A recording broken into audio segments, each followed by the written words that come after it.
Hey guys, welcome back to the channel. Today we're going to be looking at the long-term review of the iPhone 16 Pro.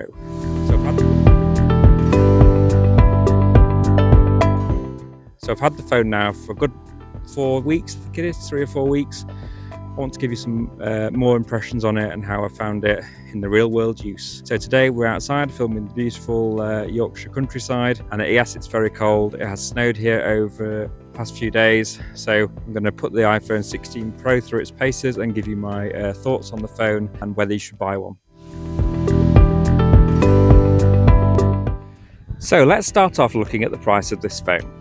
So the iPhone 16 Pro starts at £1,000, and for that you get 128 gigabytes of storage, and everything else on the camera features wise is the same as the Pro Max. So I went for the 512 gigabyte version because I need it for the video storage. If I do a lot of 4K 120 video, which I'll explain later.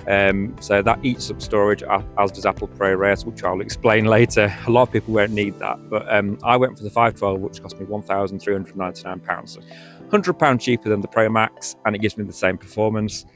So far I'm very pleased with it. I don't have any problems with the screen size. I find it much easier in my pocket than the Pro Max. I think 6.9 inches is just too big for me for my daily carrying around for work and everything like that. So for me it works. The form factor works perfectly.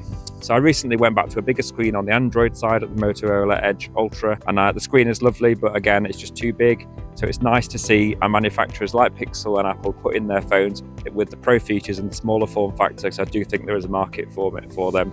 So let me know in the comments down below if you think the Pro Max is too big or you actually like the size of it and how you're getting on with it, as I'd love to hear from that and how people actually find the Pro Max screen size in everyday use. So, as I said before, I've had this phone about 4 weeks now, and I absolutely love the design of it. It's finished in a lovely white titanium, so the choices and colours you have on this are a black titanium, a white titanium, a natural titanium, and the lovely desert gold finish, which I think is really nice, and it's nice to have the gold iPhone back in. I am actually a fan of the gold iPhone. I think it suits a lot of people. I'm glad they brought it back, and the desert is very subtle compared to the previous gold colours that Apple have released. I had a gold iPhone 7 that was very bling, so I do prefer the subtlety of the desert titanium. This comes with a 6.2 inch OLED screen, which is great. As you can see, I'm outdoors now and I can see this phone in perfect brightness, 2,500 nits. It's not anywhere like Pixel beating nits over 3,000, but it still works perfectly fine for the amount of use that I use outside. I can see it fine, it doesn't need to be any brighter for me. So the screen so far over the past 4 weeks has been great. I've used it outside loads and it's been fantastic.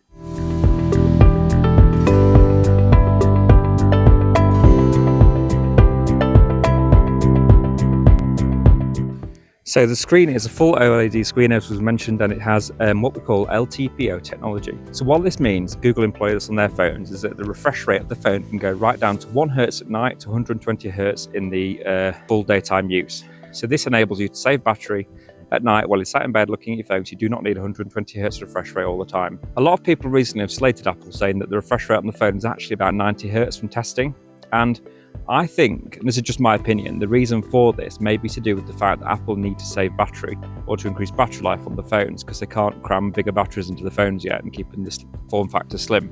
And that was one of the headline features of the iPhone 16 Pro, was that the battery life was much better. So I think what they do is they reduce the refresh rate automatically as you use the phone. I had the Motorola Edge Ultra out the other day.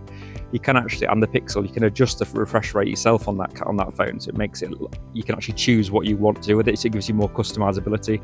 I prefer that about Android. I think Apple decide what they're going to do for you and how you're going to use their products. Some people like that, it appeals to them, it gives you a simplistic approach. Some people don't. So I think you have the choice there. You can either go down the Android route and have a more customizable option, or you can go down the iPhone route and decide how you want the phone is for you. Ultimately, the iPhone offers the best camera performance out of all of the phones, I think. In terms of still photo quality, the Google Pixel 9 is very close and may pip it occasionally, but I think as an all-around package on the cameras, which we'll get onto next, the iPhone is really hard to beat. So now let's talk about the cameras. So the cameras are a very similar setup to the iPhone 15 and iPhone 14, and essentially what was introduced in the iPhone 11, but have been upgraded over the years. So what we have is a triple lens setup in the same configuration. We have an ultra wide, a wide and a telephoto. So what's new this year then? So we've got a new ultra wide at 48 megapixels. So this was the ultra wide was at 12 megapixels for years and has now been changed to 48. So this is the big headline upgrade and should give you better low light performance, better, more resolution in your images. I'll show you some shots of the snow in the ultra wide. I do think it is slightly better, but not anything night and day. Now the 48 megapixel main fusion camera is my favorite one to use. It gives excellent results when you're shooting on RAW or in high resolution, and also at 12 megapixels. So you can change the resolution. So if you start off at 12, which is the default setting, and you go into the settings, which I'll show you how to do, you can change it to record in full resolution or RAW, which gives you some great results, and you can play around with that in Photoshop or Lightroom if you want to, if you're professional. And I think it's one of the, it gives you some of the best results out of any phone. Because I'm recording here with a Sony A7, and it records in RAW, and that I can do some great things with that in Lightroom, and it's good to have the option on the phone as well. So the telephoto is the same as last year. I think it might have tweaked it a bit, but it's a 5x zoom. It's still a great lens. I love using the telephoto. You get some great shots. You will get the best result ultimately from the main lens, like on any phone. So I'll show you some shots on the telephoto and how it works. That is still a 12 megapixel telephoto. So Pixel Pro, which I think is the iPhone's main competitor, has a 48 megapixel telephoto and on all its cameras apart from the main sensor, which is 50 megapixel. So ultimately it does have better performance, I think, on the telephoto than the iPhone. So how have I found using these cameras in the real world over the past 4 weeks? So I found them excellent, really. The video performance is really good. I love having the 4K 120. I've taken some really good slow motion shots for the channel and put them on there. I'll put some more on this review. I think the 4K 120 is a great thing to have. Most cameras can't do this. I've got a Sony A7 here which can't do that. It can do 4K 60 and it overheats. The iPhone barely even gets warm because it kind of shows the power of the A18 Pro chip. The video and the still quality is still good enough for me for the channel, and I like to edit it anyway. I love the creative styles that have come out on the iPhone. I think they're really cool. I love messing around with them, and you can do that after you've taken the image. I like the studio effects you can put on the microphone in the latest video. So you can change the cinematic, or you can have it on studio mode, or you can basically change the voice, how you record the video. So you've got 4 studio quality mics now on this phone. I've tried using them for recording the channel. It's still not good enough as an external mic, so I'll still use an external mic to record my videos, but it's much better than last year's iPhone. So overall, cameras are great. It's not a massive upgrade over the iPhone 15, but the upgrades are there. And if you are a creator or someone who uses the phone a lot, then please do check it out, because it will give you a lot of boost for your channel.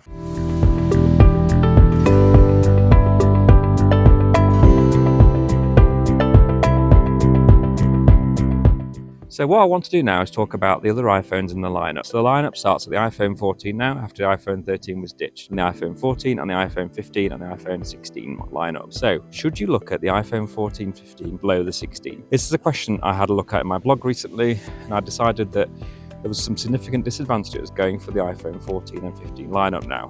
So the first one is you don't get Apple AI on any of the iPhone 14 or 15 phones. The only phone that will support it was the 15 Pro, and that's now been discontinued. So if you want Apple AI, you've got to go for the 16 minimum. Is it worth it just for Apple AI? Not at the moment, but there are some really good features coming out. I've tried out the writing tools, I've tried out the email prioritization, I've tried out the new Siri, and it's all much better than the previous generation. So it's going to be really good. Give it a few months, and I think people will be upgrading for Apple AI, is my opinion. It'll be on par with Google's. I've been using Google Gemini on the Pixel 9. I love Google Gemini, but I do think Apple are catching up, and that's good. The cameras also take a bit of a hit on those other phones, and you're still paying a lot of money for those iPhone 14s and 15s. You're not cheap phones. You're not actually saving that much money. If you went for an iPhone 15 and spec'd it up to top storage, you'd be paying nearly £1,000 or over. And you might as well get an iPhone 16 with a bit less storage and use iCloud, and you're going to get a hell of a lot better camera setup. The camera setup on the iPhone 16 is so much better than the iPhone 15. I've tried both, and the iPhone 16 and the iPhone 16 Plus have great cameras. So do you need to go Pro?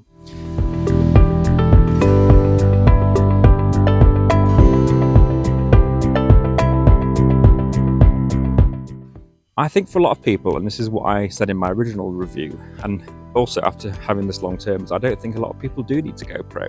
I think if you're an average user who uses your phone for taking quick snaps of kids, animals, just out and about, the iPhone 16 and the iPhone 16 Plus are great phones. I had the iPhone 16 Plus in ultramarine. I absolutely loved it. I didn't want to give it back because I knew I needed the Pro for the 4K 120, but the colour was amazing. I love the colour lineup in the iPhone 16 lineup. So if you don't need the Pro features, get the iPhone 16 and save yourself some cash. If you're going to spec it up to a lot of storage though, you may as well go for the Pro, because if you're going to pay for the 512GB models, that will cost you a lot of money, and the Pro model will give you that a bit of extra performance. And you can always get the iCloud storage, connect to an external SSD, and it gives you more chance to do more features. So that's my advice. Keep the storage low, 128, 256 on the 16 model, or go higher storage on the Pro models. Don't put a lot of storage on the standard models. You won't need it and you'll waste your money. Also, it's worth looking at the Google Pixel lineup. They're excellent phones. If you can risk going down the Android route, then do it. It's not as hard as you think. I recently changed over a couple of times between Android and iPhone, and it really is pretty easy. You just connect the two phones together and it copies the data across. So don't think changing over to Android is hard. It's not. A lot of videos out there telling you how to do it, so I may do one later on. But please don't think it's hard to do. It isn't, and it's worth doing it just to get the Android experience. And if you want to have that, then do it, go for it. I love Android. I think it's a great operating system. I also love iOS.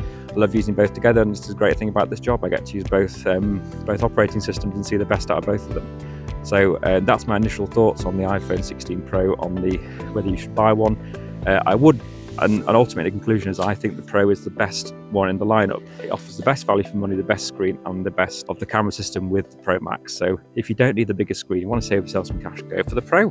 It's a great phone. So I would say I went for the 512 model. There is available in 128. Don't get 128, you'll run out of storage really fast. Go for the 256. That is a sweet spot in the lineup. Do I like the camera action button? That's another question I get asked a lot. So I do actually, I use it a lot. Is it an absolute essential feature? No, it's not. You do get it on the standard 16, however. So I would say if you want the camera button and you're not bothered about the Pro, then get the 16, because you've got the standard, you've got the camera button, you've got the action button. The standard iPhone 16 range is the best value it's ever been. So I would recommend getting the iPhone standard 16 range if you want the same features as the Pro, but aren't bothered about the telephoto lens essentially. So yes, the camera control is great and I would recommend it. So the processor in this is really quick as well. A18 Pro, standard A18 in both phones. I've not noticed the difference. I tried the 16 Plus and the 16 Pro, and I couldn't tell any difference in performance between the 16 Plus and the 16 Pro in terms of performance, even though it's meant to have a faster chip. To me, both performed really well and offered excellent performance. So the only disadvantage, what do you get disadvantages on the standard 16 lineup? So if you went for the 16 standard or 16 Plus, you'd lose the 120 Hz refresh rate, which we talked about earlier, and which means you only get a 60 Hz panel. Now, is this a big problem? I don't think it is. It didn't bother me too much. If you put phones both side by side, you can tell the difference. If you don't do that, you can't. It is a little bit more sluggish. It should be 120 Hz. I just recently tested an Honor 200 Lite. That's got a 90 Hz refresh rate. It costs £160. So it really is a shame that Apple aren't putting these faster refresh rates in their phones as it should. They should be putting them in these high-priced phones, but they're not.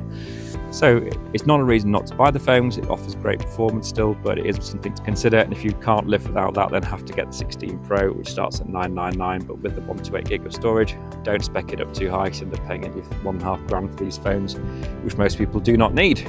So that is a summary and long-term review of my iPhone 16. I basically love the phone, and it's doing everything that it needs for my content creation. If I didn't do this channel, I would probably go back to Android and look at the Pixel lineup, or maybe even the Motorola Edge, which I loved. So do have a look around and have a play around the shop with the phones. Do visit the Apple Store and play with the 16 Pro Max before you buy it though, because it is a huge phone and most people find it too big. One of my family members recently bought one and they do like it and do like the screen size, but it is a big step up from the last year's model for the increased screen size. It is great for watching video on and content, but it is just a huge phone.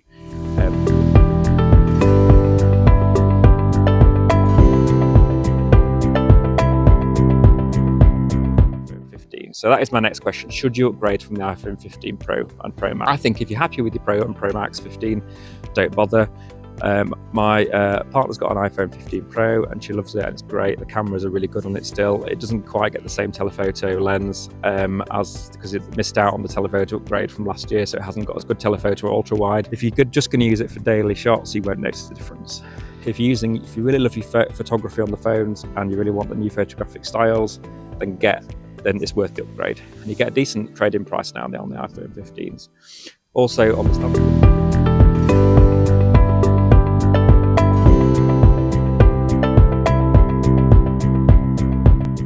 So one thing I'd like to ask my audience is, what phone would you buy? Would you go for a 16 standard model or the 16 Pro, and why? So let me know in the comments below after watching the video. And also let me know, would you go for an Android phone over an iPhone? Because I want to do more Android content as well as Apple. So I want to be fair to both, and I love both platforms. I am an Apple fanboy, but I'm not dedicated just to Apple. I also want to do Android. So let me know what kind of Android reviews you'd like to see, and I'll try and get hold of the handsets for you. Thank you for watching.